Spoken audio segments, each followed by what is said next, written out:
Hello friends, मैं हूं सन्मय प्रकाश और आप देख रहे हैं यूट्यूब चैनल सरकारी जॉब न्यूज़। और ये है थर्ड वीक जनवरी 2026 का वीकली करंट अफेयर्स। पूरे सप्ताह का एक ही कंटेंट, एक ही वीडियो में आपको मिल जाएगा पूरा कंटेंट। ओके, तो शुरू करते हैं दोस्तों। और सबसे पहले जो मैंने वादा किया था कि शार्प लर्निंग ऐप पर जिन लोगों ने सेकेंड वीक का मॉक टेस्ट दिया था, उनमें जो टॉप 10 आने वाले स्टूडेंट्स हैं, उन सब के नाम बताने जा रहा हूँ मैं। और उन सब में कुछ के नंबर भी दे रहा हूँ, लास्ट वाले 4, ताकि आइडेंटिफाई कर लें, क्योंकि एक नाम से कई सारे स्टूडेंट होते हैं। तो शुरू करते हैं। और देखिए, सेकेंड वीक के जो रिजल्ट अनाउंस हो रहे हैं, उनमें नंबर 1 स्थान प्राप्त किया है फर्स्ट, वो सुनील कुमार और धीरज कुमार ने। सेकंड स्थान है विनती कुमारी और विनोद शेखर का। थर्ड स्थान प्राप्त किया है आर्यभट्ट और आशीष कुमार ने। फोर्थ यानी चौथा स्थान है अनूप और नीलम का। फिफ्थ स्थान है अंजलि कुमारी। सिक्स्थ है अजीत। सेवेंथ मोहनीश कुमार। एट्थ पर है जयवीर। नाइन्थ पे शोएब अली और 10th स्थान प्राप्त किया है लीला कुमारी ने। तो आप सभी को बधाई, आप सबकी तैयारी इसका मतलब है कि अच्छी चल रही है। हजारों स्टूडेंट्स में आप टॉप 10 आए हैं। ठीक है, तो इस सप्ताह का भी नहीं, थर्ड वीक का भी टेस्ट जाकर आप शार्प लर्निंग ऐप पर दीजिए, और फिर जो टॉप 10 आएंगे उनका मैं नाम लूंगा अगली बार। तो शुरू करते हैं दोस्तों। और आपको पता होगा कि वीकली मंथली क्वार्टरली ईयरली ये सब जो कॉन्टेंट होते हैं वो टॉपिक वाइज देते हैं। तो सबसे पहले राजनीति, केंद्र राजनीतिक फैसले, इन सब से रिलेटेड कुछ महत्वपूर्ण क्वेश्चन प्रश्न होगा। भाजपा के राष्ट्रीय अध्यक्ष जनवरी 2026 में कौन बने हैं? निर्विरोध बने। आंसर होगा नितिन नबीन। ठीक है, 45 ईयर के हैं और निर्विरोध चुने गए हैं। 12वें अध्यक्ष यानी 12th प्रेसिडेंट बने हैं, नेशनल प्रेसिडेंट बीजेपी के। 20 जनवरी को इसका ऐलान किया गया। हालांकि इससे पहले उनको पार्टी का कार्यकारी अध्यक्ष बनाया गया था दिसंबर में। वो मूलतः बिहार से हैं। युवा संगठन जो बीजेपी का था, उससे उन्होंने शुरुआत की थी। 5 बार के विधायक रह चुके हैं। वहाँ बिहार सरकार में मंत्री भी रह चुके हैं। उनके पिता नवीन किशोर प्रसाद सिन्हा, वो भी बीजेपी के विधायक और लीडर रह चुके थे। आगे बढ़ते हैं अपॉइंटमेंट से रिलेटेड क्वेश्चन। केंद्रीय सतर्कता आयोग यानी सीवीसी, वहां पर सतर्कता आयुक्त कौन नियुक्त किए गए हैं? विजिलेंस कमिश्नर कौन बने हैं? तो आंसर होगा प्रवीण वशिष्ठ। ये फोटोग्राफ देख रहे हैं आप। तो देखिए, केंद्रीय सतर्कता आयोग में ना मुख्य सतर्कता आयुक्त जो हैं वो है प्रवीण कुमार श्रीवास्तव। ठीक है, और दो अन्य होते हैं आपके सतर्कता आयुक्त यानी विजिलेंस कमिश्नर, वो हैं एएस राजीव और अगले जो नए बन गए हैं प्रवीण वशिष्ठ बन गए हैं। ये बिहार कैडर के आईपीएस अधिकारी रह चुके हैं। और सीबीसी के बारे में अगर बात करेंगे तो ये भारत का स्वतंत्र और वैधानिक संस्था है। मुख्य उद्देश्य है इसका केंद्र सरकार में जो भ्रष्टाचार है उन सब पर रोक लगे, जांच एजेंसियों की स्वतंत्रता वो सुनिश्चित हो सके, ईमानदार अधिकारियों की सुरक्षा हो सके, सिस्टम में पारदर्शिता बन सके, ये सब है। ठीक है, आगे बढ़ते हैं। और सैन्य अभ्यास से रिलेटेड एक क्वेश्चन है। किस देश के नेतृत्व में आयोजित नौसैन्य अभ्यास में भारत शामिल नहीं हुआ, जिसमें ब्रिक्स देशों के सदस्यों ने हिस्सेदारी की? आंसर होगा दक्षिण अफ्रीका। ठीक है, इस वक्त भारत जो है ना वो ब्रिक्स का प्रेसिडेंट है, अध्यक्ष है। लेकिन ये ब्रिक्स की तरफ से ये आयोजन नहीं हुआ था, बल्कि ब्रिक्स के कुछ देशों ने इस इनिशिएटिव को लिया था। दक्षिण अफ्रीका के जो जल क्षेत्र है वहां पर चीन, रूस, ईरान, मिस्र, इंडोनेशिया, सऊदी अरेबिया और यूएई, इन सब की नौसेनाओं ने हिस्सा लिया। भारत के प्रवक्ता ने विदेश मंत्रालय के, उन्होंने ये कहा कि ये जो है ना ब्रिक्स के द्वारा आयोजित नहीं किया गया था। हाँ, ब्रिक्स के कुछ देश शामिल हुए थे, भारत इसमें शामिल नहीं हुआ है। अब इवेंट यानी घटना, दुर्घटना, आयोजन, इन सब से रिलेटेड क्वेश्चन प्रश्न यहाँ पर होगा। गणतंत्र दिवस 2026 पर 140 पुरुष जवानों वाली सीआरपीएफ मार्चिंग टुकड़ी का नेतृत्व करने वाली पहली महिला अधिकारी कौन बनेगी? तो नाम है उनका सिमरन बाला। ठीक है, फोटोग्राफ देख रहे हैं। 26 साल की हैं और जम्मू कश्मीर के राजौरी की रहने वाली हैं। सीआरपीएफ में असिस्टेंट कमांडेंट के तौर पर हैं वो। अगला क्वेश्चन, किस दक्षिण के राज्य में महामाघ उत्सव आयोजित हुआ, जिसमें दक्षिण भारत का पहला कुंभ भी कहा गया है? आंसर होगा केरल। केरल में ये आयोजित किया गया। केरल के किस जिले में? मलप्पुरम जिला है, तो वहीं पर यह आयोजन किया गया है। मलप्पुरम जिले के एक कस्बा है तिरुनावाया, तो वहीं पर। और ये जूना अखाड़ा जो केरल का उसने ये आयोजन किया है मुख्य तौर पर। ठीक है, अगला क्वेश्चन लेते हैं, किस राज्य और उसके जिले में दुनिया का सबसे बड़ा शिवलिंग स्थापित किया गया है? आंसर होगा बिहार के मोतिहारी में। ठीक है, तो बिहार के मोतिहारी में स्थित है कैथलवलिया। इस वहाँ पर विराट रामायण मंदिर है, तो वहीं पर ग्रेनाइट पत्थर से बना हुआ 210 टन का शिवलिंग उसकी स्थापना की गई है। ओके, तो ये मान्यता ये है कि श्री राम जो है ना वो जनकपुर में राम केसरिया के रास्ते अरिराज होते हुए अयोध्या गमन उन्होंने किया था। ठीक है, तो अरिराज सोमेश्वर नाथ मंदिर है, वहाँ पर माता सीता के साथ श्री राम ने पूजा अर्चना की थी, ये माना जाता है। तो वहीं पर यह शिवलिंग स्थापित कर दिए गए हैं। आगे बढ़ते हैं और स्पोर्ट्स से रिलेटेड महत्वपूर्ण क्वेश्चन लेते हैं। और दोस्तों, पसंद आ रहा हो लाइक बटन जरूर दबाइएगा, अपने दोस्तों को शेयर जरूर करिएगा ये वीडियो। तो क्वेश्चन यहाँ पर होगा, अखिल भारतीय फुटबॉल महासंघ यानी AIFF, तो उसने भारतीय फुटबॉल जो महिला महिला टीम है, तो उसके सीनियर कोच किसको बनाया गया है? उसका आंसर क्या होगा इसका? अमेलिया वाल्वरडे, ये नाम है इनका। तो ये जो है ना कहाँ की है? कोस्टा रिका की है। कोस्टा रिका जो है ना वो देश, वो सेंट्रल अमेरिकन कंट्री है। ठीक है, तो 39 ईयर की हैं और इन्होंने कोचिंग की शुरुआत 2011 से की थी। अगला क्वेश्चन, ओलंपिक मेडल जीतने वाली पहली भारतीय बैडमिंटन खिलाड़ी साइना नेहवाल ने संन्यास की घोषणा की, तो उन्हें कौन से पुरस्कार मिल चुके थे? आंसर क्या होगा? बी और सी दोनों, यानी राजीव गांधी खेल रत्न पुरस्कार और इसके अलावा अर्जुन अवार्ड। ठीक है, अब तो हालांकि ये खेल रत्न पुरस्कार जो है वो मेजर ध्यानचंद के नाम पर दिया जाता है, लेकिन पहले राजीव गांधी के नाम पर था, इसलिए ये कहेंगे। तो 2009 में इनको अर्जुन अवार्ड मिला था, 2010 में राजीव गांधी खेल रत्न पुरस्कार उनको मिला है। 35 साल की हैं वो। उनका कहना है कि घुटने में दर्द हो रहा है, चोट लगी थी, उसकी वजह से वो जो है ना वो नहीं खेलेंगी अब, और वो संन्यास ले रही हैं। अगला क्वेश्चन लेते हैं, विजय हजारे ट्रॉफी 2026 का खिताब किस टीम ने जीत लिया है? आंसर होगा विदर्भ। ठीक है, ये सौराष्ट्र को हराकर विदर्भ ने ये जीत हासिल की है। विदर्भ ने पहली बार विजय हजारे जो ट्रॉफी है इसका खिताब जीता है 18 जनवरी को। ठीक है, तो किसको हराया? सौराष्ट्र को हराया और इसके साथ ये खिताब जीता है। कप्तान कौन कौन थे? तो सौराष्ट्र के थे हार्विक देसाई, और विदर्भ जो विजेता टीम है उसके कप्तान हर्ष दुबे थे।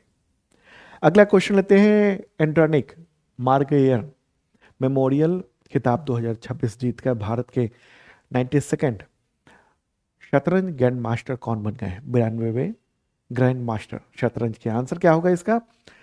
आर्यन वार्ष्णे, ये दिल्ली के रहने वाले हैं और 15 जनवरी को उन्होंने ग्रैंड मास्टर का खिताब जो है ना वो प्राप्त किया है, और इस तरह से वो 92nd ग्रैंड मास्टर हो गए हैं।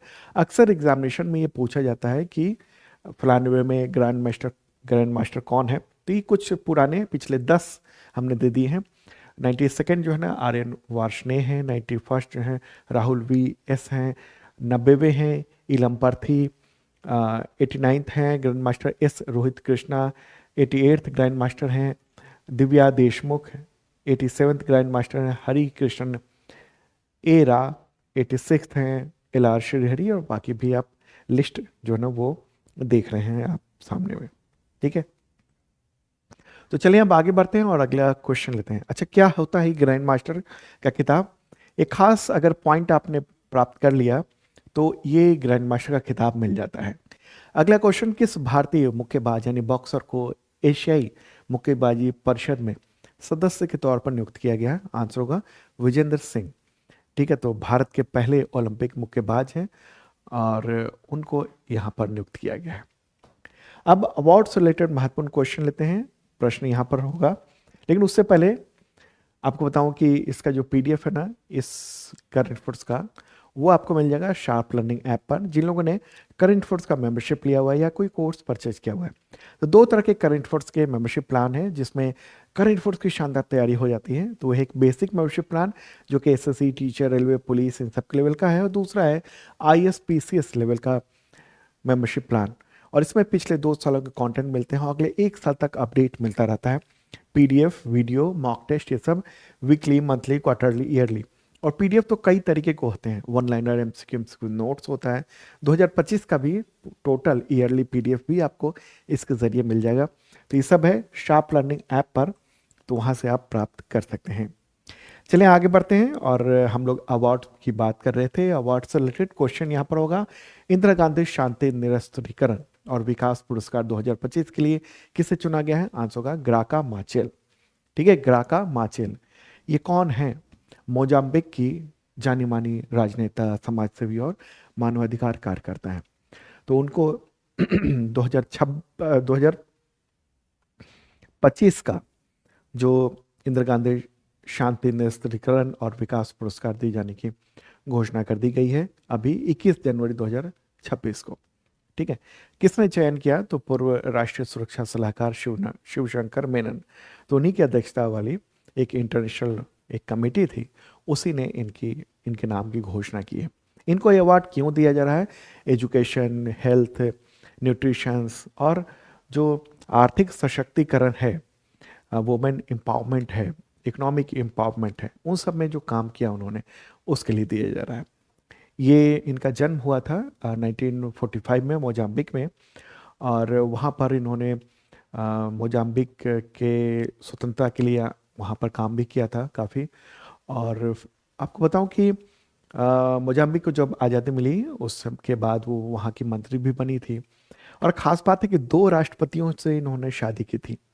1975 में मोजाम्बिक के जो पहले राष्ट्रपति थे समोरा मकेल, उनसे शादी की। और फिर 1988 में दक्षिण अफ्रीका के जो पहले अश्वेत राष्ट्रपति नेल्सन मंडेला, उनसे भी उन्होंने शादी की थी। तो एकमात्र ऐसी महिला हैं जिनको 2 अलग अलग देशों में फर्स्ट लेडी बनने का मौका मिला था। ठीक है, तो ये इंदिरा गांधी शांति पुरस्कार महत्वपूर्ण है। इसकी स्थापना की गई थी 1986 में। कब? 1986 में इसकी स्थापना की गई थी। 1 करोड़ रुपए कैश दिया जाता है, ट्रॉफी दी जाती है इसमें। अगला क्वेश्चन लेते हैं, भारतीय रेलवे के सर्वोच्च सेवा सम्मान अति विशिष्ट रेल सेवा पुरस्कार से किसे सम्मानित किया गया? आंसर होगा चंदना सिन्हा। ठीक है, तो ये आरपीएफ के इंस्पेक्टर हैं। और क्यों मिला है ये अवार्ड इनको? तो इनको जो स्टेशन और ट्रेनों में जो बाल तस्करी होती है, जो चाइल्ड ट्रैफिकिंग होती है, तो उसको रोकने के काम के लिए ये अवार्ड दिया गया है। ठीक है, अब बात करते हैं हम लोग इंटरनेशनल ऑर्गेनाइजेशन से रिलेटेड, उसके बाद फिर विदेश बात करेंगे, विदेश के बारे में। तो क्वेश्चन यहाँ पर होगा, बोर्ड ऑफ पीस, काफ़ी चर्चा है इसकी। तो इसकी स्थापना करके इसके संस्थापक अध्यक्ष बनने वाले व्यक्ति का नाम क्या है? आंसर होगा डोनाल्ड ट्रंप। ठीक है, डोनाल्ड ट्रंप। तो 22 जनवरी को उन्होंने दावोस यानी स्विट्जरलैंड में जो वर्ल्ड इकोनॉमिक फोरम की मीटिंग आयोजित की गई थी, वहीं पर बोर्ड ऑफ पीस को लॉन्च कर दिया उन्होंने, चार्टर को। ठीक है, इसका शुरुआती मकसद ये था बोर्ड ऑफ पीस का कि गजा में जो अशांति है वहाँ पर शांति लाना और वहाँ पुनर्निर्माण का कार्य करना। लेकिन अब इन्होंने इसको पूरी दुनिया में शांति के तौर पर दिखाने की कोशिश की है। ठीक है, तो व्हाइट हाउस ने इसके लिए 60 देशों को न्योता भेजा था, लेकिन सिर्फ 20 ही देश मौजूद रहे। बड़ी बेइज्जती हुई एक तरह से। लेकिन ट्रंप इसके जरिए क्या करना चाह रहे हैं कि यूनाइटेड नेशंस को कमजोर करना चाह रहे हैं और अपना एक बोर्ड लेकर आ रहे हैं। पाकिस्तान भी इसमें शामिल हो गया है। ठीक है, तो ये एक्चुअल में है क्या?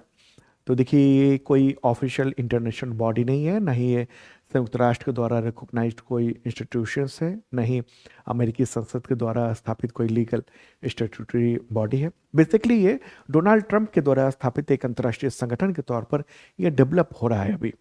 ठीक है, तो डोनाल्ड ट्रंप जो है ना, वो इसके जो एग्जीक्यूटिव काउंसिल होगी उसके संस्थापक अध्यक्ष के तौर पर ये रहेंगे। और इसके शुरुआती जो सदस्य बनाए गए वो इनके दामाद भी बनाए गए थे। एक तो टोनी ब्लेयर हैं, ब्रिटेन के पूर्व प्रधानमंत्री, और जेरेड कुशनर जो ट्रंप के दामाद हैं, इनको इसका मेंबर बनाया गया। फिर मार्क रूबियो वगैरह वगैरह को बनाया गया। ये शुरुआती मेंबर बनाए गए। बाद में मतलब 60 देशों को बुलाया गया था, भारत को भी आमंत्रित किया गया था।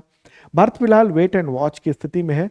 लेकिन इतने देशों ने इसमें पार्टिसिपेट कर लिया और सिग्नेचर कर दिया है, पड़ोसी पाकिस्तान भी उसमें शामिल है। कुछ देशों ने बिल्कुल मना कर दिया। कौन कौन से देश हैं? France, Germany, Norway, Sweden, Denmark, Slovenia और इटली। उसने साफ तौर पर कहा कि वो शामिल नहीं होगा, वो इससे अलग रहेगा। ब्रिटेन भी है, ब्रिटेन के प्राइम मिनिस्टर ने भी कहा है कि वो इसमें अभी शामिल नहीं हो रहे हैं। ठीक है, तो ये एक महत्वपूर्ण बात है। लेकिन देखिए, इस यूनाइटेड नेशंस को कमजोर करने की कोशिश के तौर पर इसको देखा जा रहा है। कैसे देखा जा रहा है? देखिए, संयुक्त राष्ट्र के पास पहले से ही पीस और सिक्योरिटी को लेकर एक मजबूत इंस्टीट्यूशनल फ्रेमवर्क मौजूद है। एक तो सिक्योरिटी काउंसिल है वहाँ पर, जो कि अंतर्राष्ट्रीय शांति और सिक्योरिटी पर काम करता है। इसके अलावा UN UN peace keeping operations है, मिशंस है अलग अलग जगहों पर। यूएन पीस बिल्डिंग कमीशन भी है, जहाँ पर रिकंस्ट्रक्शन अगर करना है उसके काम करता है। ठीक है, तो ये जो ऐसा है कि ये यूनाइटेड नेशंस की जो पूरी बॉडी है ना, उसके पैरेलल इसको खड़ा करने की, बोर्ड ऑफ पीस को स्थापित करने की एक कोशिश जो है ना वो देखने को मिल रही है यहाँ पर। ठीक है, तो ये है एक महत्वपूर्ण बात। भारत इसमें अभी शामिल नहीं हुआ है और वेट एंड वॉच इसकी स्थिति पर भारत ध्यान दे रहा है। आगे बढ़ते हैं। अगला क्वेश्चन इस तरह से पूछा जाएगा कि किन देशों ने बोर्ड ऑफ पीस में शामिल होने से इनकार कर दिया? तो मैंने पहले ही बताया है, उपरोक्त सभी है। France, Germany, Norway, Sweden, Denmark, Slovenia और इटली। इन सब ने खुलेआम तौर पर कहा है। इसके अलावा भी कई सारे देश हैं। अब आप कहेंगे क्या रूस और चीन ने शामिल हुआ या इनकार किया? तो रूस और चीन ने कहा है कि हम शामिल होंगे। रूस ने तो कहा, ये कहा है कि, वो तो आगे मैं बताऊंगा। चीन ने ये कहा है कि यूनाइटेड नेशंस रहना चाहिए और उसकी वैधता बरकरार रहनी चाहिए। ऐसा ना हो कि बोर्ड ऑफ पीस के नाम पर यूनाइटेड नेशंस को ही आप खत्म कर दें, ऐसा नहीं करना चाहिए। ये सारी बातें हुई हैं। ठीक है, चीन भी अभी वेट एंड वॉच की स्थिति में है। अगला क्वेश्चन यहां पर होगा कि अमेरिका के द्वारा बनाए गए बोर्ड ऑफ पीस में शामिल होने के लिए कितने डॉलर का योगदान देना होगा, कितना फंडिंग देनी होगी? आंसर क्या होगा इसका? 1 अरब US dollar, 1 billion US dollar. रुपए में अगर कन्वर्ट करेंगे तो लगभग 9,200 करोड़ रुपए के आसपास होता है। इसमें ये शर्त है कि अगर आप 3 साल के लिए मेंबर बनना चाहते हैं तो फीस नहीं लगेगी। लेकिन अगर 3 साल से ज़्यादा रखना चाहते हैं अपनी मेंबरशिप, परमानेंट बनना चाहते हैं, तो फिर आपको इतनी रकम देनी पड़ेगी। ठीक है, तमाम देशों ने दिया है। कुछ देशों ने बिल्कुल मना कर दिया है, जो मैंने पहले बताया आपको। रूस ने ये कहा है कि मैं ये रकम दे दूंगा, लेकिन ये रकम जो हमारी जब्त संपत्ति है, यानी जो 2022 में जो यूक्रेन और रूस के बीच में युद्ध हुआ, उसके बाद यूरोप और अमेरिका ने बहुत सारी संपत्ति जब्त कर ली उन देशों में, उनके देश में जो भी संपत्ति थी रूस की। तो रूस के राष्ट्रपति पुतिन ने कहा है कि उसकी जो रकम है 1 बिलियन यूएस डॉलर की, वो उसी से निकाल कर यहाँ पर दे दी जाए। ठीक है, तो ये किस तरह से अंतर्राष्ट्रीय जो भू राजनीति है, यानी इंटरनेशनल जियो पॉलिटिक्स है, उसमें किस तरह से बदलाव हो रहा है देखने को, वो देख रहे हैं आप। एक तरफ तो ट्रंप जो है ना, वो एक देश वेनेजुएला पर जाके वहाँ के राष्ट्रपति को उठा ले आते हैं, और एक तरफ कहते हैं कि हम ग्रीनलैंड पर कब्जा कर लेंगे, और दूसरी तरफ आप देखिए कि शांति की बात करते हैं। आगे बढ़ते हैं। अगला क्वेश्चन, किस देश ने वर्ल्ड हेल्थ ऑर्गेनाइजेशन से जनवरी 2026 में खुद को पूरी तरह से अलग कर लिया और हेडक्वार्टर से अपना झंडा भी हटा लिया? आंसर होगा यूएसए, अमेरिका। आपको मैंने पहले भी बताया था पिछले साल कि अमेरिकी राष्ट्रपति डोनाल्ड ट्रंप जब राष्ट्रपति बने दूसरी बार जनवरी 2026 में, उन्होंने शपथ ली थी, तो उसके पहले ही दिन उन्होंने डब्ल्यूएचओ से बाहर होने का फैसला कर लिया था, ऐलान कर लिया था। लेकिन क्या होता है ना कि ये जो इंटरनेशनल ऑर्गेनाइजेशंस हैं, इन सब में 1 साल का पीरियड होता है कि आपको नोटिस पीरियड 1 साल का बिताना पड़ेगा। तो वो नोटिस पीरियड पूरा हो गया और इसी के साथ अमेरिका ने खुद को पूरी तरह से अलग कर लिया है और हेडक्वार्टर से झंडा हटा दिया गया वहाँ से।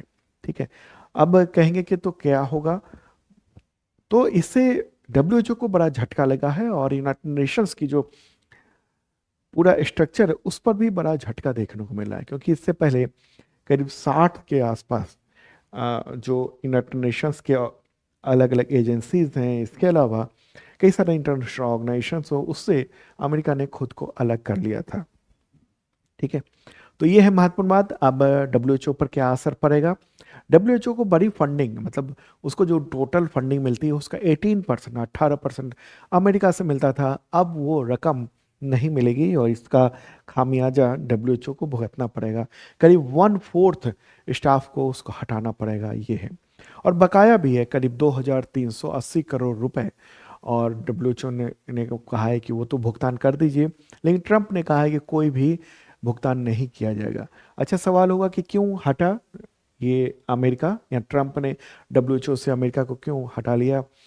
अमेरिका का कहना है कि ये अमेरिकी जो नीति है, अमेरिका का जो विश्वास है उसके खिलाफ काम करता है डब्ल्यूएचओ। हालांकि डब्ल्यूएचओ हमेशा इसका मतलब इनकार करता रहा है, मना करता रहा है कि ये सब गलत आरोप है। चलिए आगे बढ़ते हैं। दावोस में आयोजित वर्ल्ड इकोनॉमिक फोरम यानी डब्ल्यूईएफ, हिंदी में कहते हैं विश्व आर्थिक मंच, तो उसकी 56th जो एनुअल मीटिंग हुई 2026 में, उसकी थीम क्या थी? आंसर होगा संवाद की भावना, अ स्पिरिट ऑफ डायलॉग्स। ठीक है, अ स्पिरिट ऑफ डायलॉग। तो स्विट्जरलैंड के शहर दावोस में ये आयोजन हुआ 19 से 23 जनवरी 2026 को। 130 से अधिक देशों के नेताओं ने इसमें हिस्सा लिया। भारत के भी कई सारे मंत्री और मुख्यमंत्री ने इसमें पार्टिसिपेट किया। आपको महाराष्ट्र के मुख्यमंत्री, झारखंड के मुख्यमंत्री और भी कई राज्यों के मुख्यमंत्री, वो सब इसमें शामिल थे। केंद्रीय रेल मंत्री, आईटी मंत्री जो हैं अश्विनी वैष्णव, वो भी वहाँ पर पहुँचे थे, उन्होंने भी पार्टिसिपेट किया इसमें। अगला क्वेश्चन, किस देश ने यूनाइटेड नेशंस की राहत एजेंसी UNRWA उसके हेडक्वार्टर या हेड ऑफिस को बुलडोजर से गिरा दिया? आंसर होगा इजराइल। ठीक है, इसका फुल फॉर्म क्या है UNRWA का? तो United Nations relief and work agency for Palestine refugees. तो ये देख रहे हैं आप, ये बिल्डिंग है, इसको गिरा दिया, धराशाही कर दिया। ये पूर्वी यरूशलेम में स्थित ये था। इसराइल का ये कहना है कि ये हमास को सपोर्ट कर रहा था। हालांकि इसका कहना है इस एजेंसी का, UNRWA का, कि ये जो आरोप है वो गलत है। तो इसराइल ने गिरा दिया, बिल्डिंग गिरा दी। तो मतलब किस तरीके से आप देख रहे हैं ना कि अमेरिका और उसके अलाइड मीना कहिए, अमेरिका और इसराइल के द्वारा खास तौर पे, कि यूनाइटेड नेशंस की जो एजेंसीज हैं उन सबको नेस्तो नाबूद करने का काम किया जा रहा है और अपना एक बोर्ड ऑफ पीस वो स्थापित करके उसको मजबूत करने की कोशिश करने का काम किया जा रहा है। चलिए आगे बढ़ते हैं और अगला क्वेश्चन यहाँ पर लेंगे हम लोग। अमेरिका के बाद किस देश ने जनवरी 2026 में संयुक्त राष्ट्र की कई एजेंसियों और अंतर्राष्ट्रीय संगठनों से नाता खत्म करने का ऐलान किया? आंसर होगा इसराइल। इसराइल ने यह साफ तौर पर कह दिया। और ये सब जो है ना वो हैं, जैसे office of the special representative of the secretary general for children and armed conflict, तो ये एक एजेंसी है यूनाइटेड नेशंस का, उससे अलग हो गया। UN वुमेन से, ESCWA, UN energy, UNCTAD, UN alliance of civilisation, global forum of migration and development, इन सब से खुद को अलग कर लिया है। तो ये तो आपने देखा अंतर्राष्ट्रीय संगठनों के बारे में। अब हम लोग विदेश के बारे में बात करते हैं। इंटरनेशनल रिलेशन में जो विदेश से रिलेटेड क्वेश्चन यहां पर होगा, ग्रीनलैंड को लेकर यूरोपीय देशों की अभूतपूर्व एकजुटता और सार्वजनिक विरोध के बाद ट्रंप को किन यूरोपीय देशों पर 10% टैरिफ लगाने की धमकी को वापस लेना पड़ा? आंसर होगा A और B दोनों, यानी Denmark, Norway, Sweden, France, Germany, United Kingdom, Netherland और फिनलैंड। तो इन सब पर 10% 1 फरवरी से लगना था और उसके बाद फिर कुछ महीने बाद ये 25% का टैरिफ होना था। दरअसल क्या मामला है? मामला ये है कि ये ग्रीनलैंड है जो कि डेनमार्क के कब्जे में है। डेनमार्क गवर्न करता है, कंट्रोल करता है।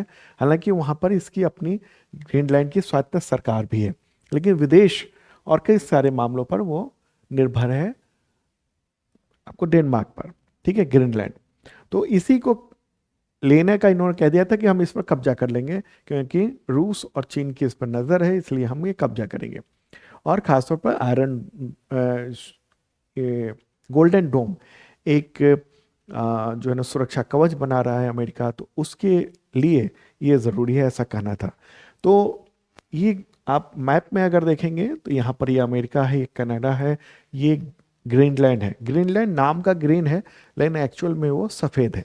ठीक है, डेनमार्क जो है ना वो यहाँ पर है, इसी के कंट्रोल में ये है। तो इसका विरोध किया था कि आपको नहीं लेना है, मतलब ट्रंप जो है ना इस पर कब्जा ना करें, इसका विरोध इन तमाम देशों ने किया था यूरोप के। इन सब पर टैरिफ की घोषणा कर दी थी। बाद में इन सब नेताओं ने जबरदस्त भड़ास निकाली और कहा कि रिश्ते टूट जाएंगे, और उसके बाद फिर अपना फैसला ट्रंप को जो है ना वो वापस लेना पड़ा है, ये हुआ है। ठीक है, तो एक महत्वपूर्ण बात है, और ये गोल्डन डोम बना रहा है वो, जिसके जरिए अमेरिका और पूरे इस इलाके में अपनी सुरक्षा को मजबूत करने की कोशिश कर रहा है, ताकि कहीं से अगर मिसाइल आए तो वो रोक दिया जा सके।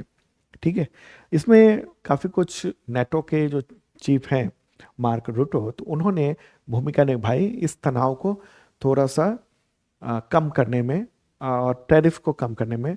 क्योंकि ट्रंप ने कई बार ये बोल दिया था कि जब अगर हम पर हमला होगा तो कोई यूरोपीय देश नहीं आएगा शामिल होने, और केवल यूरोप ने फायदा ही उठाया है।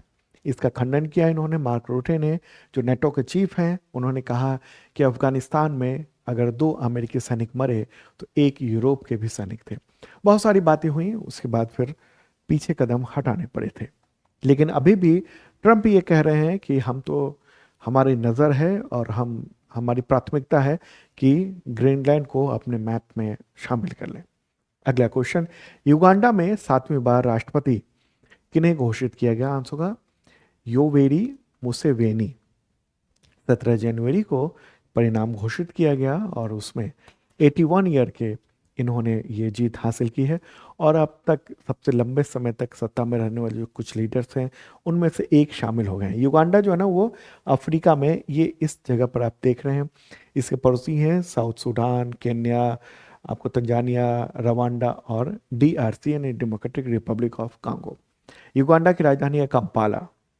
ठीक है, चलिए आगे बढ़ते हैं। एनवायरनमेंट से रिलेटेड क्वेश्चन, वर्ल्ड बैंक की रिपोर्ट है, उसके अनुसार भारत में प्रदूषण से हर साल कितने लाख लोगों की मौत हो जाती है, जिसका जिक्र आईएमएफ के पूर्व अर्थशास्त्री, मुख्य अर्थशास्त्री का ये पूर्व, गीता गोपीनाथन, उन्होंने दावोस में वर्ल्ड इकोनॉमिक फोरम के दौरान मीडिया से किया। आंसर का 17 लाख। जो टोटल मौतें होती हैं भारत में उसका 18%, 18%, ये बहुत बड़ा आंकड़ा है, आंखें खोलने वाली बात कही है। इन्होंने ये कहा कि जो वर्ल्ड बैंक की रिपोर्ट है 2022 की, उसके अनुसार इतनी मौतें होती हैं। ठीक है, मीडिया से बातें कर रही थी और इसी दौरान उन्होंने कहा कि आपको अभी टैरिफ से ज़्यादा खतरा पॉल्यूशन से है।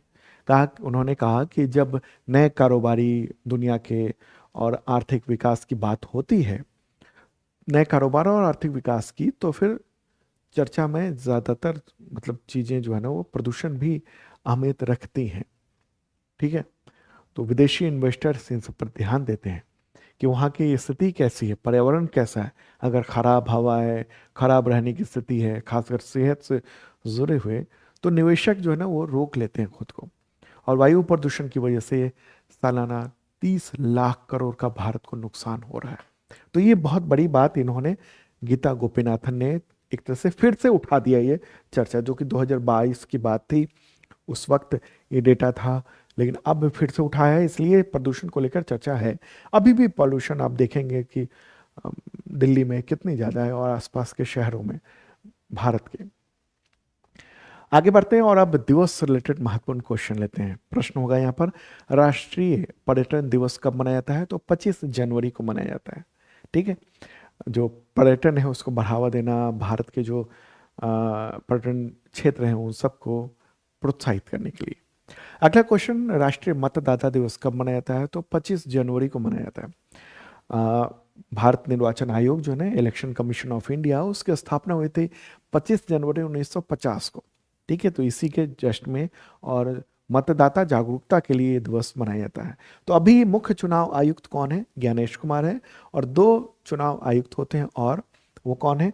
तो एक तो है सुखबीर सिंह संधू, और ये हैं विवेक जोशी।